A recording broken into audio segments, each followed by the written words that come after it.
Todo na ang pagpangandam sa Daniel R. Aguinaldo National High School diya sa Matina, Davao City sa voting precinct kung asa magboto si Vice President Sara Duterte karong adlang Lunes. Nasayran nga na sa cluster precinct number 352 mubutar ang Vice Presidente.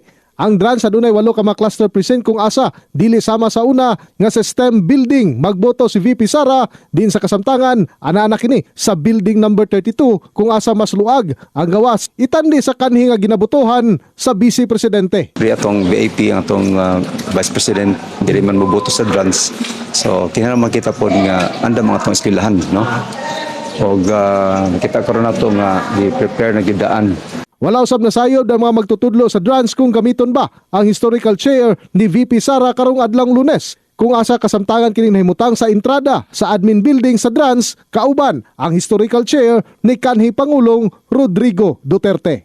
In the heart of changing lives, ako si Brigada Julius Pacot, alang sa 93.1 Brigada News FM Davao, Tam Music and News Authority.